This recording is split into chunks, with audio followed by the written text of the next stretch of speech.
లీలా వినోదం ఈ movie ETV willow stream అవుతుంది. రన్ టైం వచ్చేసి 1 అవర్ 30 మినిట్స్ ఉంది. ఇంకా స్టోరీలోకి వెళ్ళిపోతే ఈ మూవీ 2008లో జరుగుతుంది. షణ్ముఖ్ మెయిన్ లీడ్ రోల్గా చేశారు. ఈ సినిమాలో తాను ఒక కాలేజ్ స్టూడెంట్. తన క్లాస్మేట్ లీలానైతే ప్రేమిస్తాడు. కానీ తన ప్రేమ అయితే ఆమెకి చెప్పలేకపోతాడు. కాలేజీ ఎండింగ్లో ఇద్దరు తమ ఫోన్ నెంబర్లు అయితే ఒకరొకరితో పంచుకుంటారు.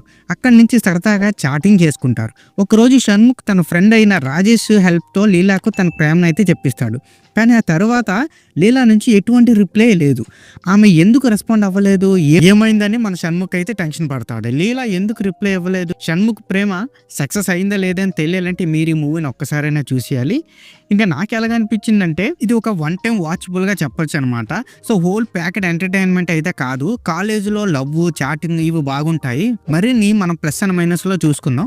ఇంకా మనం ప్లస్ పాయింట్కి వెళ్ళిపోతే నాస్టాల్జిక్ మూమెంట్స్ అయితే చాలా మంచి టచ్ అయితే ఇస్తుంది. సో మిడిల్ ఏజ్ వారికి తమ టీనేజ్లో ఉన్న ఆ మెమోరీస్, లవ్ మెమోరీస్ అవి అయితే గుర్తుకు తీసుకొస్తాయి. సో అప్పటి కాలంలో లవ్, అట్రాక్షన్, ఎమోషనల్ మూమెంట్స్ అయితే బాగానే హైలైట్ చేశారు. షణ్ముఖ్ పెర్ఫార్మెన్స్ సింపుల్గా ఉంది కానీ మరి అంత ఇంపాక్ట్ఫుల్గా ఏం కాదు. ఇంకా హీరోయిన్ కూడా తన క్యారెక్టర్ అయితే సూట్ అయ్యారు. అండ్ ఆన్ స్క్రీన్ కెమిస్ట్రీ అయితే బాగానే ఉంది. సో ఇంకా మనం మైనస్ పాయింట్ చూసుకుంటే స్టోరీ పాతదైన, ప్రెజెంటేషన్లో అయితే కొత్తదనం లేకపోవడం కొంచెం మనకి డల్గా అనిపిస్తుంది. కొన్ని సీన్స్ చాలా స్లోగా అయితే ఉంటాయి, మనకి కొంచెం బోర్ కూడా కొట్టిస్తుంది అనమాట. ఇంకా షణ్ముఖ్ ఎమోషనల్ సీన్స్లో ఇంకొంచెం బెటర్గా చేసుకుంటే బాగున్ను. అలాగే సీనియర్ యాక్టర్స్ అయిన ఆమని, గోపరాజ్ వారిని క్యారెక్టర్స్ అయితే ఎక్కువగా యూజ్ చేసుకోలేదు. సో ఎడిటింగ్ కూడా సరిగ్గా లేదు, కుదరలేదు అని అనిపిస్తుంది. ఇంకా బీజిఎం మ్యూజిక్ కూడా ప్రజెంట్ ఫీల్లో ఉంది కానీ ఆ 2008 ఆ బ్యాక్డ్రాప్లో అయితే లేదనమాట. సో స్టోరీ బాగున్న ప్రజెంటేషన్ అయితే సరిగ్గా లేదు అని మనం చెప్పొచ్చు. ఇంకా ఓవరాల్గా చెప్పాలంటే ఇది ఒక్కసారి చూడదగిన సినిమాని మాత్రమే నేను అయితే రికమెండ్ చేస్తాను, అంతే.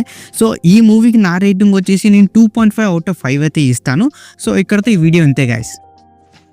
Please subscribe to my channel Venky workers. పక్కనే ఉన్న బెల్ ఐకాన్ని ఆన్లో ఉంచుకోండి. అప్పుడే నేను చేసిన ప్రతి వీడియో నోటిఫికేషన్ మీకు వస్తుంది. And don't forget to like and share the video. That's it. This is Venky Workers signing out. Keep watching movies. Love you. Tata. Bye bye.